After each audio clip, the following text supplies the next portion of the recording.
Fala galera, mais uma aulinha de conhecimentos de tecnologia da informação. O assunto da aula de hoje é navegadores web, assunto que cai bastante nas provas aí, bastante cobrado pela banca, né? Vamos dar uma olhadinha então o que a gente tem para ver.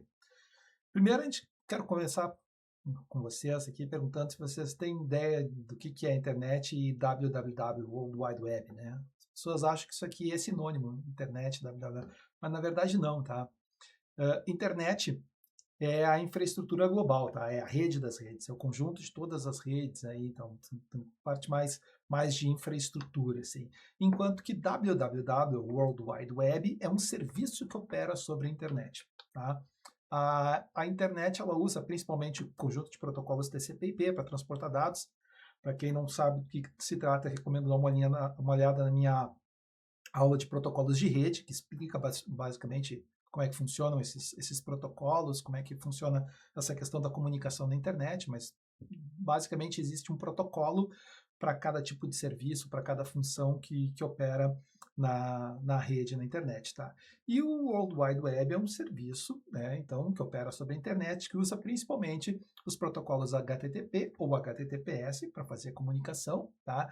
Usa URLs, que são os endereçamentos, né, os endereços das páginas na web, HTML, que é o conteúdo das páginas, tá? E aí os navegadores para acessar essas páginas nos sites de internet. Vou dar uma olhadinha direitinho o que são cada um desses temas aí e tal, para a gente ficar familiarizado e não pegar a gente desprevenido quando isso for cobrado na prova. Tá? Primeiramente, o que é uma página web? Tá?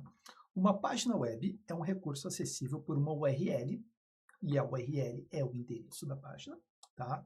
Geralmente é um documento do tipo HTML, o HTML é de Hypertext Markup Language, é uma linguagem de marcadores de hipertexto, a gente já vê direitinho isso aí, que o navegador vai renderizar para exibição para o usuário.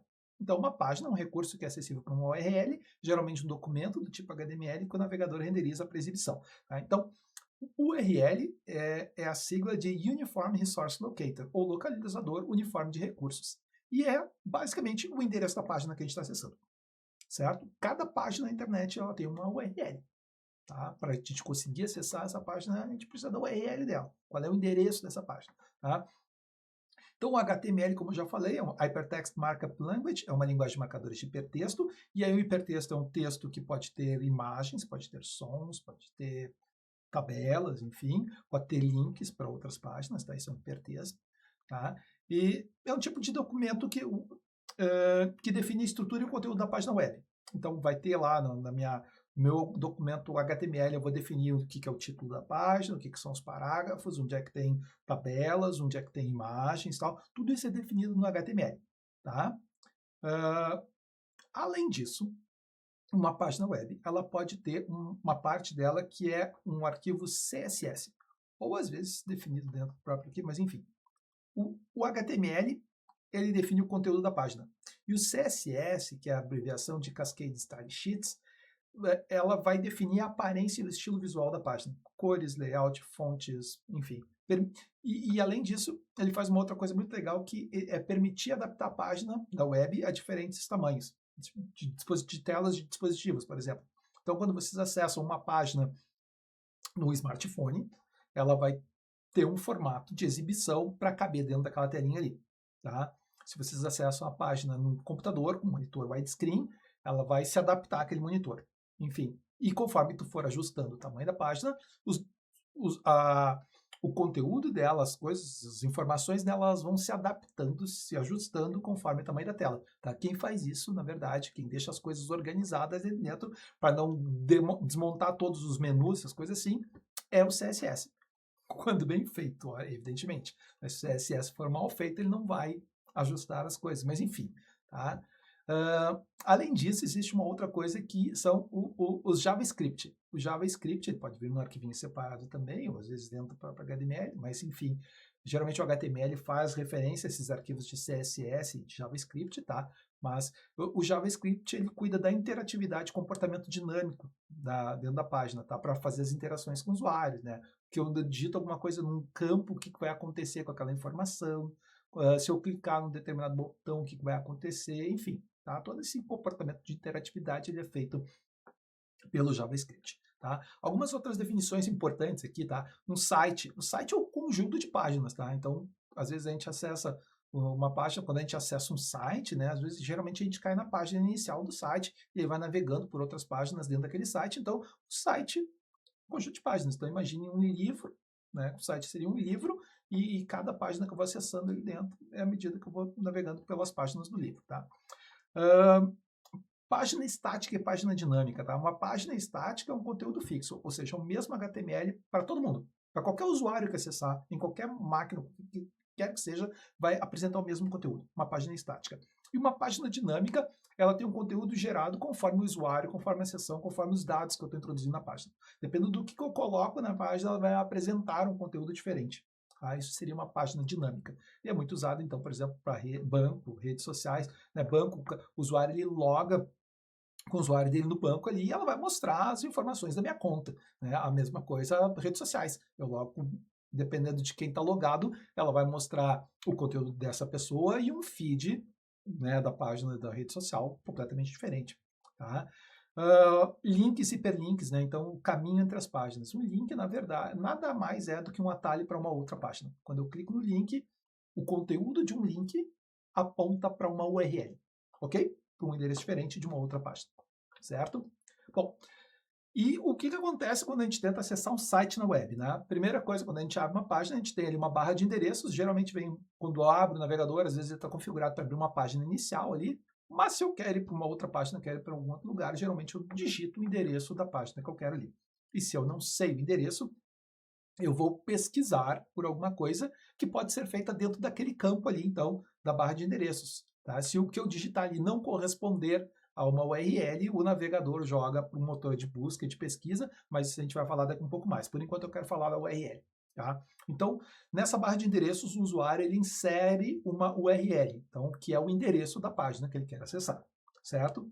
Bom, o que acontece aqui?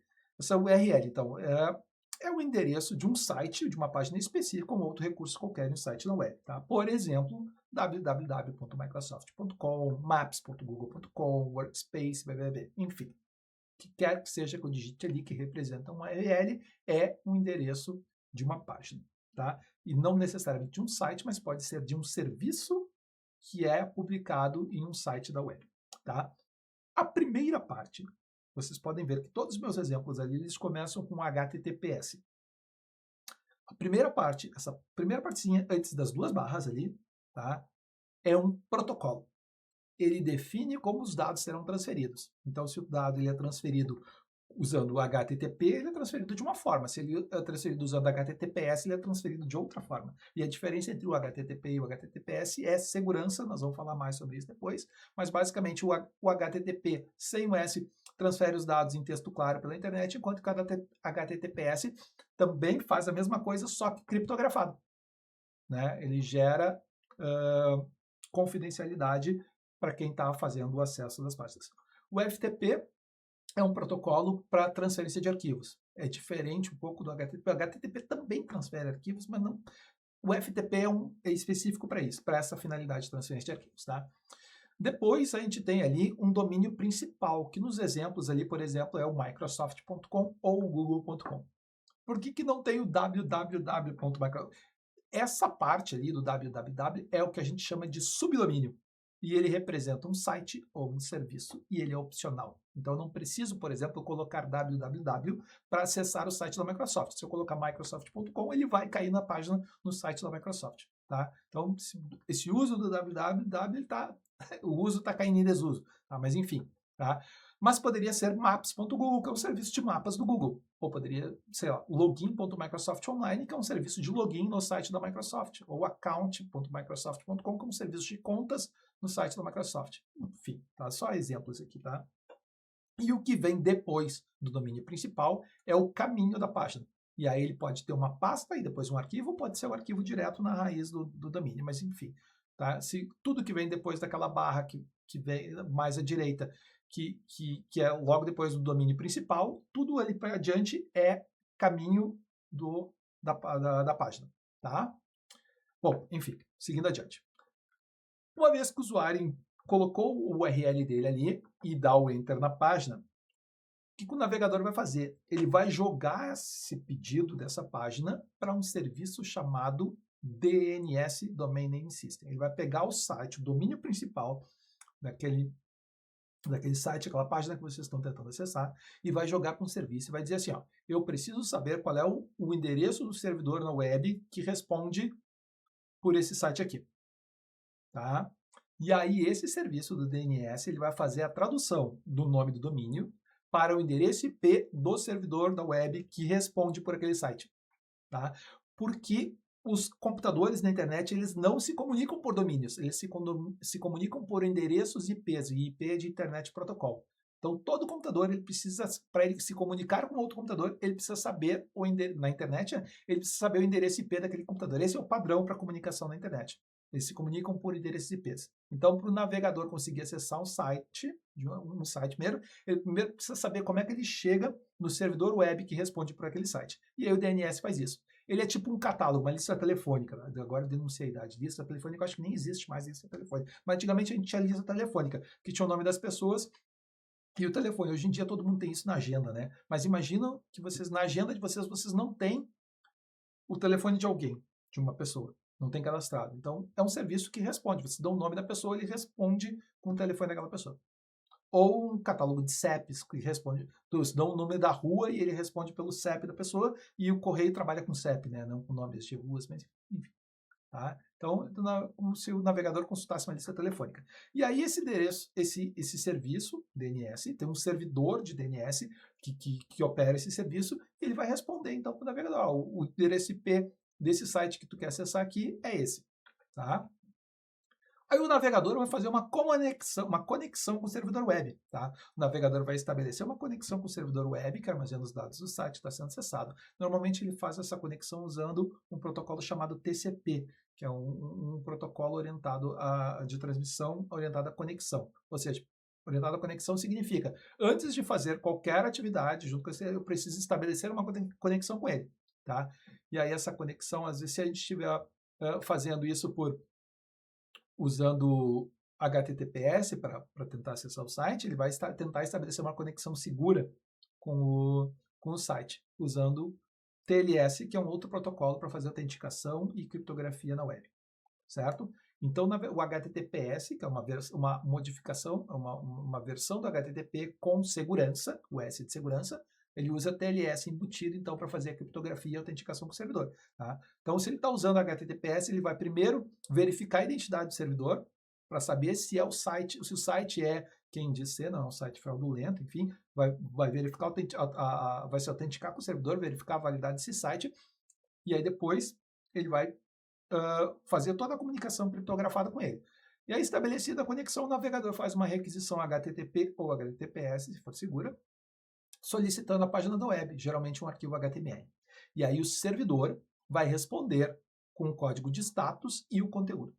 Por exemplo, se o código de status for 200, que é ok, estou te respondendo, ele manda o conteúdo da página. Pode ser que ele responda com 301, 302, que aí é um aviso de redirecionamento, do tipo, essa página não está comigo, mas eu vou te redirecionar para quem tem ela ou para onde ela está, enfim.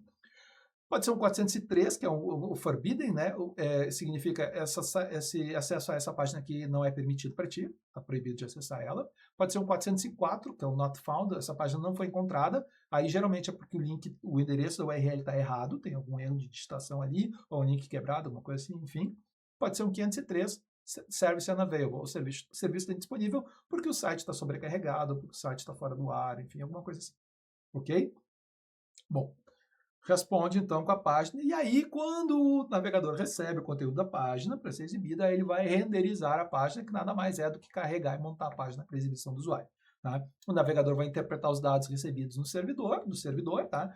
E aí, dentro desses dados, pode ter um arquivo HTML, pode ter um arquivo CSS, um arquivo JavaScript. Conforme eu falei antes, o HTML tem a estrutura da página, o CSS tem o estilo da página e o JavaScript o comportamento da página. Tá? E aí ele pode fazer novas requisições de conteúdo conforme o usuário for montando ou carregando mais coisas na página, ele pode ir fazendo mais requisições para o servidor web para a exibição e navegação do próprio usuário. Certo? É isso que acontece quando a gente tenta acessar a página.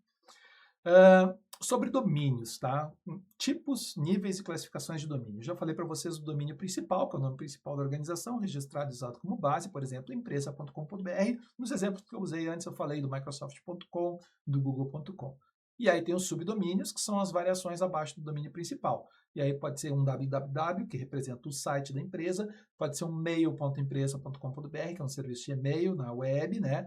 Pode ser intranet, que é a rede interna da organização ali, enfim, tá? Bom, mas também tem uma outra classificação por níveis de hierarquia, e aí eu tenho os domínios de primeiro nível, que é o que a gente chama de Top Level Domain, ou TLD, e aí é a parte mais à direita do domínio principal. Por exemplo, .br ou .com, tá? O domínio de segundo nível, o Second Level Domain, é o que vem imediatamente antes do último ponto, né, do site ali. Então, por exemplo, pode ser gov.br ou .com.br ou empresa.com, tá? Se termina com, né, daí pode ser o empresa, né? Se termina com br, pode ser o .com, se termina com br, pode ser o .gov. Então, ele vai, quanto mais para a esquerda, ele vai mudando a hierarquia ali. Aí tem domínio de terceiro nível, que é o próximo nível, por exemplo, empresa.com.br. Seria o terceiro item ali à esquerda, separados por pontos, tá? É isso que se vocês encontrarem isso na prova, vocês já sabem que é isso aí, tá? Tem uma outra classificação que tem o GTLD, que é o Top Level Domain genérico, tá? E que são os clássicos, né? Os primeiros TLDs que foram Top Level Domains, que foram criados lá no início da internet. O mais comum deles é o .com, que é comercial para uso geral, né? Tem o .org para organizações, por exemplo, unitednations.org, tá? Tem o .net, que é para redes infra, ele se tornou genérico, também em desuso hoje em dia, o .net, tá? Tem o .edu, que é para organização, geralmente utilizado por universidades, e tem o .gov de governo. Por exemplo, o .gov sem nada depois é do governo dos Estados Unidos e o .gov.br é o do governo brasileiro e assim por diante, tá? E tem o CCTLD, o Country Codes Top Level Domain, que são os códigos de país. Aí tem o .br que é do Brasil, .pt é de Portugal, .r é da Argentina, .fr da França, .mx de México. Já entenderam a moral aqui, né? Bom, enfim. Sobre cache, cookies e sessões, o que eu tenho para falar para vocês? Cache é o armazenamento local dos arquivos das páginas que são transferidas do servidor web no navegador. Quando eu falei para vocês que o usuário tenta acessar a página, ele vai lá, faz uma requisição para o servidor web que atende por aquele site, e o site ele devolve os arquivos que compõem aquela página. Esses arquivos eles podem sendo armazenados localmente pelo navegador. Para quê? Para desempenho, para poder carregar as páginas mais rápidas. Imagina que o usuário acessa uma página ali e daqui a pouco, por algum motivo, alguns segundos, alguns minutos depois ou algumas horas depois, ele volta para aquela mesma página. Se o navegador já tem esses arquivos em cache, ele não precisa pedir novamente para o servidor da web para fazer transferência de novo de dados para carregar esses arquivos. Ele pode usar os arquivos em cache e montar mais rápido a página, sem custo de tráfego de dados, e ainda monta muito mais rápido, não precisa esperar o servidor responder, certo? Então, geralmente para desempenho, tá? Problemas que podem acontecer com isso, tá? Privacidade. Os dados armazenados no cache podem revelar conteúdo sensível, dependendo do que vocês estão acessando, ok? Também pode ter um problema de conteúdo desatualizado. A página pode ter sido atualizada no servidor, mas o navegador segue utilizando os dados que estão em cache que já estão desatualizados. Então, páginas muito dinâmicas, páginas que mudam constantemente, podem acabar ficando desatualizadas por causa do conteúdo de cache. Tá? Bom, pode ter links quebrados, imagens que não carregam, enfim, a gente pode tentar recarregar a página, né? Como é que a gente resolve o problema do cache, tá? A gente pode forçar o carregamento, a atualização da página. Quando a gente aperta F5 no teclado ali, ele monta a página de novo. Mas às vezes ele usa os arquivos que estão em cache. Se eu aperto Ctrl F5, ele força o carregamento a partir dos dados do servidor. Ele vai pedir para o servidor os arquivos novamente, vai ignorar o que tem em cache na máquina. Tá? Se ainda assim não resolver, a atitude mais drástica para resolver essa questão é excluir os dados de navegação e fazer limpeza de cache. E aí a gente pode, inclusive, limpar uma outra coisa que é o que eu faço no próximo slide, que são os cookies, tá? Mas geralmente, problemas de carregamento de página, conteúdo desatualizado, eu posso resolver ou forçando o carregamento, a atualização da página, ou excluindo os dados de navegação, fazendo limpeza de cache. Isso aí geralmente é feito lá no menu do navegador, clicando nos 3 pontinhos do navegador para abrir o menu e tem lá uma opção excluir dados de navegação. Se vocês não encontrarem, vocês podem ir no menu de configurações e pesquisar por navegação, e aí vai ter uma opção lá para excluir histórico de navegação, excluir dados de navegação, enfim. Tá? Bom, sobre cookies, tá? Cookies não é a mesma coisa que cache, tá? Os cookies, eles são pequenos dados gravados pelo navegador ao acessar determinados sites. Para que eles servem? Eles possibilitam a identificação de usuário e rastreio de atividades pelos sites, tá? Por exemplo, para manter um login de sessão ou para registrar as preferências do usuário em uma determinada página de um site. Por exemplo, se o meu site ele é em inglês, mas ele tem versões em espanhol e português, dependendo do que o usuário seleciona lá do idioma, ele vai memorizar para aquele usuário aquele idioma. Então, toda vez que o usuário entrar de novo naquela página, ele vai exibir a página no idioma que o usuário já escolheu. Tá? Se o usuário faz login na página, e aí ele volta depois de 10 minutos na página, ele permanece logado sem ter que logar novamente na página a cada acesso. E aí esse tempo de login, para manter o login da sessão, ele pode variar dependendo das configurações do site lá. Pode ser 2 horas, pode ser 4 horas, pode ser um dia, pode ser uma semana, pode ser um tempo indeterminado. Não sei, isso depende muito das configurações. Mas quem mantém o login da sessão é o cookie que registra lá os dados da sessão. Tá? Além disso, os cookies eles podem servir para carrinhos de compras, né? Quando o usuário fica jogando coisas no carrinho de compras, esses dados do carrinho de compras eles ficam armazenados em cookies, né? Às vezes tu fecha a página, abre de novo, teu carrinho de compras permanece cheio lá de todas as coisas que tu jogou no carrinho, tá? Ou para rastreamento e marketing, tá? E aqui eu quero chamar a atenção porque existem os first party cookies, que são os dados do próprio site para manter login de sessão e preferências do usuário naquele site, ou os third-party cookies, que são os ads ou trackers para propaganda e marketing e rastreadores do comportamento do usuário na página. Então, por exemplo, quando vocês pesquisam por ar-condicionado, ou vocês pesquisam por faca, ou pesquisam por carro, ou por viagem, algum destino turístico, o navegador começa a entupir vocês de propaganda das coisas que vocês recém pesquisaram. Como é que isso pode acontecer? Porque existe um serviço do Google que fica rastreando vocês, o comportamento de vocês, as áreas de interesse de vocês, o que vocês pesquisam na web, e vende essas informações para as empresas de e-commerce, para eles ficarem apresentando propaganda de coisas que vocês têm interesse. Tá? Esse é o marketing direcionado na internet. Ok? Quem faz isso são os cookies. Tá? O que é a sessão que eu estava falando ali, né? Também manter o login da sessão, né? É o estado do usuário autenticado em um site. Tá? Geralmente os cookies guardam o identificador da sessão, que é o Session ID, para manter o usuário autenticado por um determinado período, aquilo que eu falei. Pode ser 10 minutos, pode ser 1 hora, 2 horas, isso é definido pelo site lá, tá? O cookie, ele não é o login, mas um identificador ou uma credencial de sessão que pode manter o usuário logado, tá? O login é o ato de fazer login, é aquela operação que tu faz lá, colocando usuário e senha e tal. É depois que o usuário faz o login, que ele é autenticado, que o navegador vai registrar um cookie da sessão, dependendo do comportamento esperado do site, vai colocar um cookie ali para te manter autenticado na página, ok?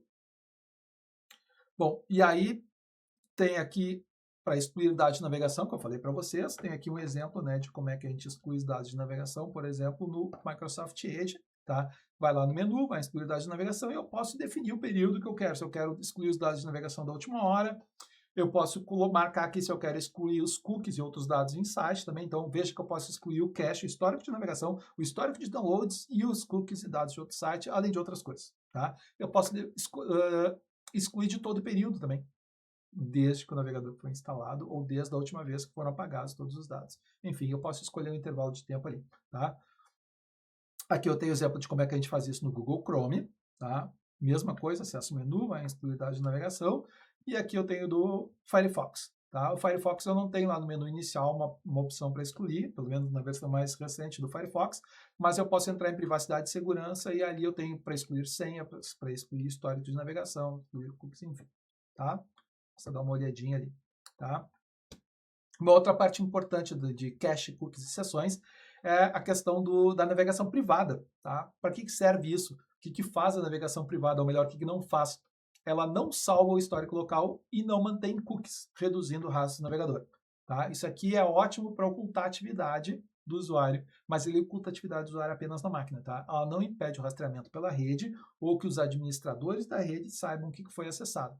Tá? Porque aí, depois que sai da máquina, o que está transitando pela rede pode ser monitorado por outros aparelhos, pode ser pelo proxy, tá? Que é quem controla os dados que saem para fora da empresa, como é que funciona essa navegação, enfim, tem outros equipamentos na rede que podem fazer o monitoramento e rastreamento do que os usuários estão acessando, para deixar algum tipo de registro, conforme os administradores da rede configuram ela, tá? Mas, enfim, ele oculta atividade no navegador, então é só na máquina. Tá? Quando eu uso nó de navegação privada, não significa que ninguém na internet sabe o que eu estou fazendo. Significa que ninguém naquela máquina ali vai ter acesso aos arquivos do teu histórico de sessão, porque eles não são registrados. Quando o navegador fecha, ou ele não grava os dados ali, ou ele exclui os dados quando ele fecha o navegador. Então, ok? Bom, e aí cada navegador tem um nome para isso. O Google Chrome, por exemplo, chama de aba ou janela anônima, o Microsoft Edge chama de aba ou janela in private, e o Mozilla Firefox chama de aba ou janela privativa. Tá? Só para vocês saberem, então, veja, ele não grava, então, ele não grava na máquina. Tá? Importante que vocês saibam isso. Não grava os cookies e nem mantém o histórico. Então, se eu não quero que os navegadores ou para os sites de e-commerce rastreiem o que eu estou pesquisando e eu não quero que eles fiquem me oferecendo propaganda, eu acesso a página com modo anônimo privado. Da mesma forma que se eu acessar com modo anônimo privado, eu vou sempre precisar fazer login no site que eu estou acessando. Se existe um serviço de login. Ele não vai manter a minha sessão logada porque ele não armazena o cookie da sessão. Ok? Bom, histórico, downloads, dados de sites, senhas e formulários, mostrei para vocês ali como é que fazia para pagar isso, né? O histórico é a lista de páginas e sites visitados, estão lá as preferências, tá?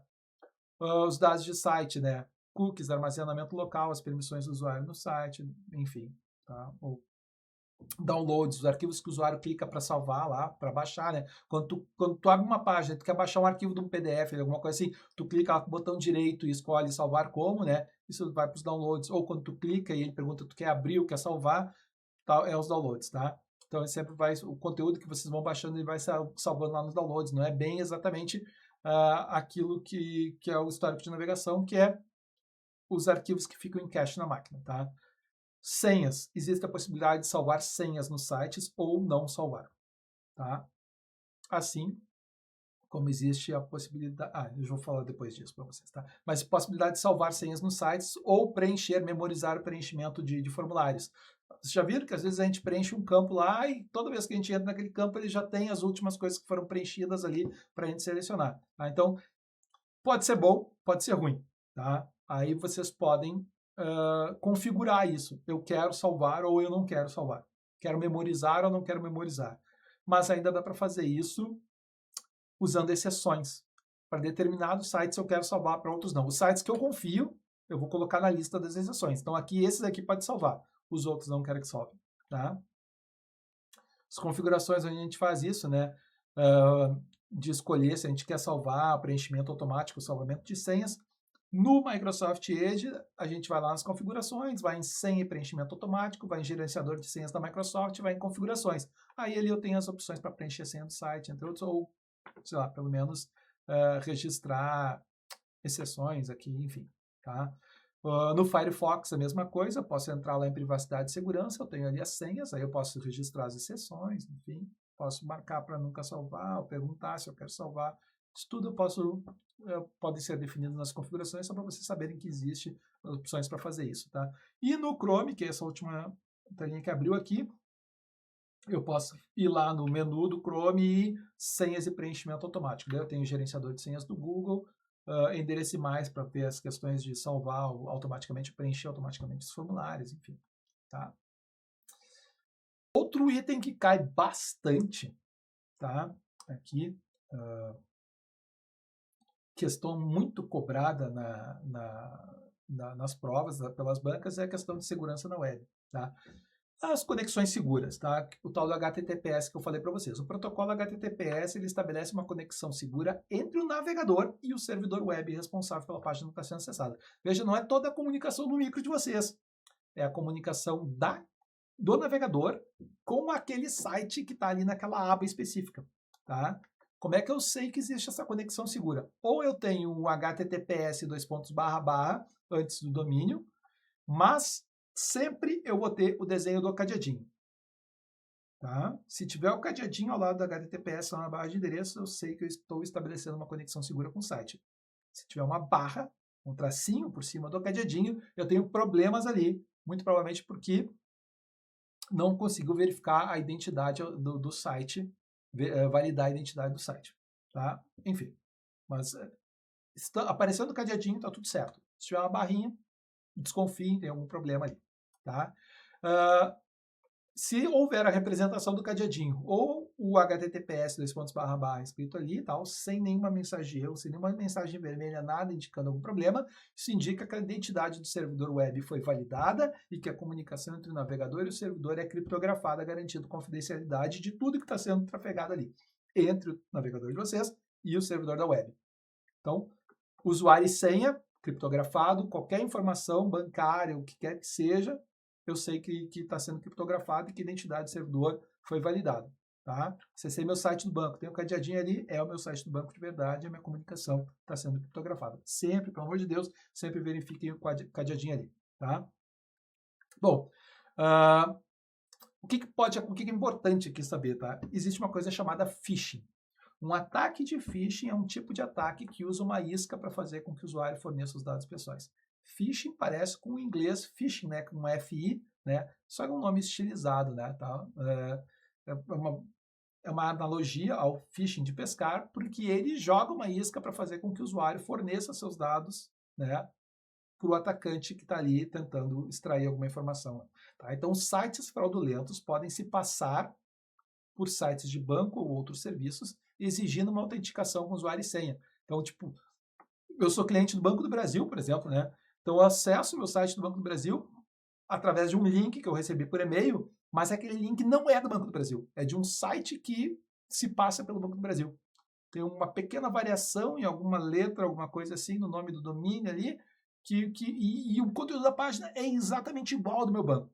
Inclusive tem usuário e senha para fazer login. Só que quando eu coloco meu usuário e minha senha ali, o que aquele site faz? Ele grava as informações do meu usuário e senha do Banco do Brasil, e aí ele vai querer usar isso. Isso pode ser de qualquer banco, de qualquer site, pode ser da Microsoft, pode ser o que quer que seja. Tá? Então, muito cuidado com os ataques de phishing. Se apareceu o cadeadinho ali, é porque a identidade do site foi verificada e a comunicação está criptografada, então isso não vai acontecer, tá? Então é fundamental verificar a existência do cadeado para garantir a identidade do site, ok?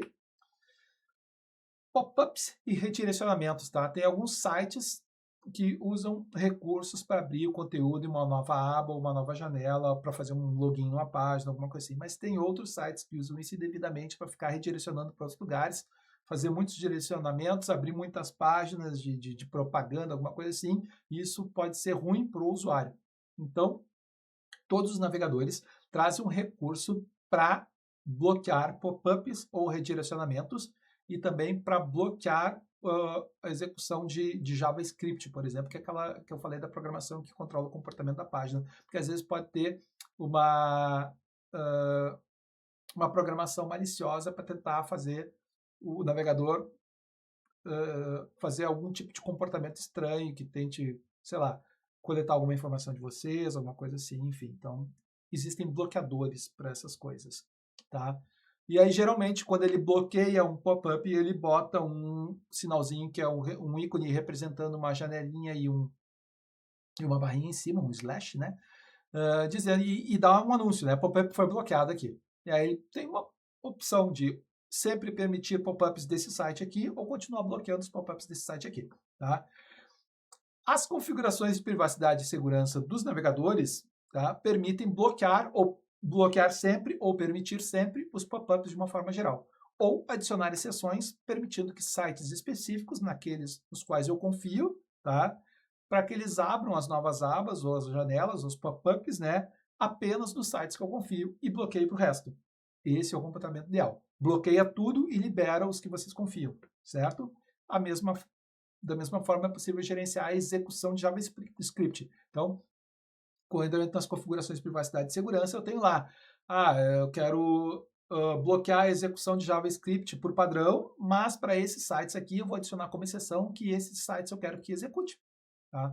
Ou o site pode usar a câmera. Hoje em dia é muito comum, né? Que quando a gente faz uma vídeo-reunião, alguma coisa assim, o navegador te pergunta, esse site deseja usar a sua câmera, você vai permitir? É porque a ação padrão está lá como perguntar. Se eu colocar para bloquear, não consegue, vocês tentam entrar numa reunião, né, na web e ele não abre a câmera. Por quê? Porque provavelmente está bloqueado o comportamento padrão para execução da câmera. O ideal é botar perguntar lá para que ele te pergunte, quer usar a câmera nesse site aqui? Ah, sim, daí tu responde e ele vai liberar. Tá? Sim, sempre, não. Então, todas essas configurações de segurança, elas podem ser realizadas lá nas privacidade e segurança, nas configurações de privacidade e segurança dos navegadores. Tá? Um último item aqui, penúltimo item, eu acho, tá? Motores e mecanismos de busca na web, tá? O motor de busca, ou mecanismo de busca, é um serviço para realizar pesquisas na web. E o mais comum deles, de todos, é o Google. Né? Todo mundo entra no Google para fazer pesquisa na web. Mas existem outros mecanismos de pesquisa, motores de busca, como, por exemplo, o Bing, da Microsoft.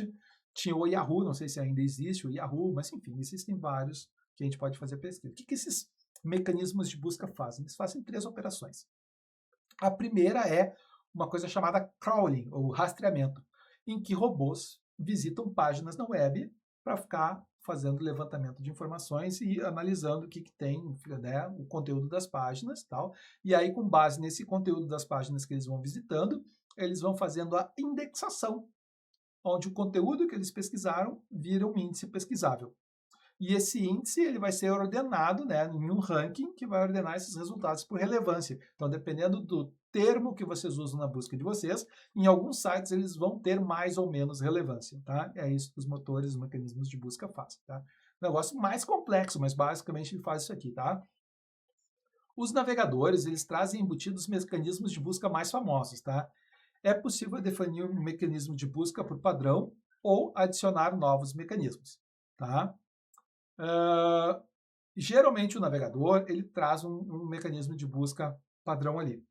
Tá? Por exemplo, o Microsoft Edge traz o mecanismo de busca da Microsoft, que é o Bing, mas eu quero usar o Google, então eu posso ir lá e trocar o mecanismo de busca padrão. Tá? E se não tem ali o que eu mais gosto, eu posso adicionar. Tá? Eu já tinha falado para vocês, mas a barra de endereços do navegador serve como um campo de pesquisa. Tá? Caso não seja inserido ali o endereço de uma URL, ou seja, o endereço de uma página, o próprio navegador se encarrega de mandar aquela string, aqueles termos que vocês escreveram ali, para o motor de busca e aciona a pesquisa e vai trazer os resultados da pesquisa na página. Tá? E aí eu tenho aqui a questão dos operadores de busca e pesquisa na web. A gente usa aspas para termos exatos. Frase exata, por exemplo, ele vai pesquisar por frase exata. Tem que ter os 2 termos naquela ordem ali dentro das minhas aspas. Então, quero que venha aquele termo exatamente como está escrito ali, com todas aquelas palavras ali, eu boto entre aspas. Tá? Se eu quero pesquisar em um site específico, eu boto meu termo de busca e eu posso colocar junto um site, por exemplo, gov.br, ou site, microsoft.com. Se eu quiser pesquisar por servidor web, só no site da Microsoft, eu vou botar minha pesquisa servidor web, espaço, site, microsoft.com. E aí ele vai trazer todas as ocorrências de servidor web dentro do domínio da Microsoft, site da Microsoft. Tá? Eu posso pesquisar por um tipo de arquivo específico. Se eu quero arquivos PDF, eu estou pesquisando por um artigo para a faculdade ou para minha pós-graduação, para alguma coisa assim, um artigo acadêmico. Mas eu quero que o navegador me retorne somente os artigos acadêmicos que estão em PDF. Então, vou botar o nome do artigo que eu quero, o termo, sei lá, o assunto do artigo que eu quero, espaço, file type, ou tipo, que é tipo de arquivo, né? File type, 2 pontos, e a extensão do arquivo, tipo de arquivo, PDF, por exemplo. Ou JPEG, traria só as imagens. Ou DocX, vai trazer só os documentos do Word. Certo? E aí tem também uma opção de fazer exclusão de termos. Se eu quiser pesquisar, por exemplo, por segurança na web, mas eu não quero que venha termos relacionados à criptografia. Então, eu vou colocar na minha pesquisa segurança na web e vou botar menos criptografia, porque ele vai me trazer todos os resultados de segurança na web, excluindo o que tem criptografia. Da mesma forma, em vez de eu colocar menos um termo, eu posso colocar mais um termo. Se eu colocasse mais criptografia, ele necessariamente ia me trazer todas as páginas que têm algo relacionado à segurança na web, mas que tenham obrigatoriamente criptografia na pesquisa. Ok? Bom. E aí, aqui eu tenho, então, as minhas configurações, de onde é que eu adiciono, como é que eu defino o mecanismo de busca padrão, onde é que eu adiciono, aqui no navegador Edge, tá, da Microsoft. A gente vai lá em privacidade, pesquisa e serviços, pesquisar experiências conectadas, barra de pesquisa e endereço, mecanismo de pesquisa. Ali eu posso definir qual é o padrão ou adicionar um novo. No Google Chrome, em configurações, mecanismo de pesquisa, e aí eu posso selecionar ali, e aí tem uma opção ali também para adicionar novos, enfim, gerenciar os mecanismos de pesquisa, eu tenho uma opção para adicionar novos ali, mas geralmente ele tem todos que a gente precisa ali, para definir como padrão. E no Firefox também posso lá em configurações, pesquisa, e aí eu já tenho ali uma lista para abrir e escolher qual é o mecanismo de pesquisa preferido. Ok? Último item da nossa aula de hoje, principais atalhos de teclado no Edge, no Microsoft e no Firefox. Por que eu estou colocando isso aqui para vocês? Porque isso aqui cai muito. Eu não gosto de questões de prova que cobram atalho.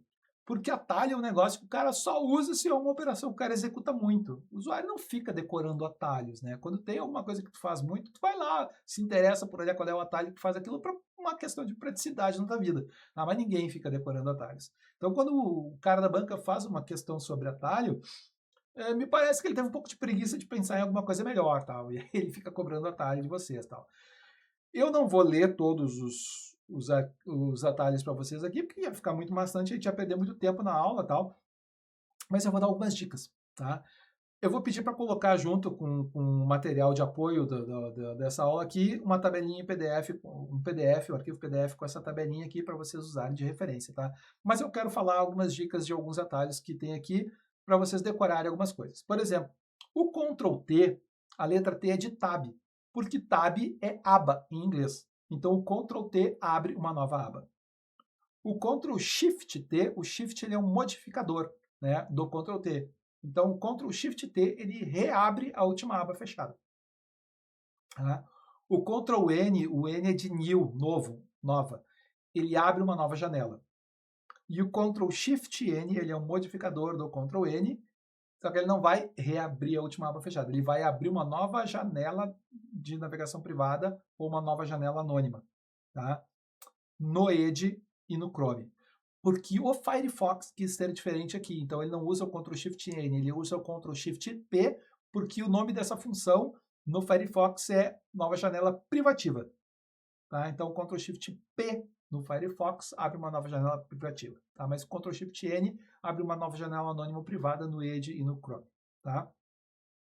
O Ctrl Tab ele muda para a próxima aba. Isso aqui é muito parecido com o Alt Tab no Windows. O Alt Tab no Windows ele alterna entre os programas abertos na máquina. Tá? Então, o Ctrl Tab ele alterna entre as abas abertas no navegador. E o Ctrl Shift Tab ele volta nas abas abertas no navegador.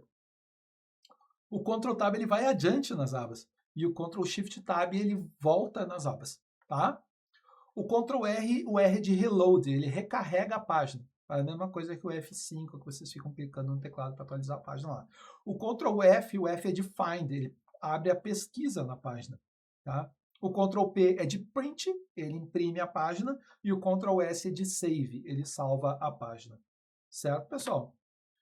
Era o que eu tinha para falar para vocês sobre navegadores web. Espero que vocês tenham curtido essa página. Nos vemos numa próxima aula. Muito obrigado pela atenção de vocês.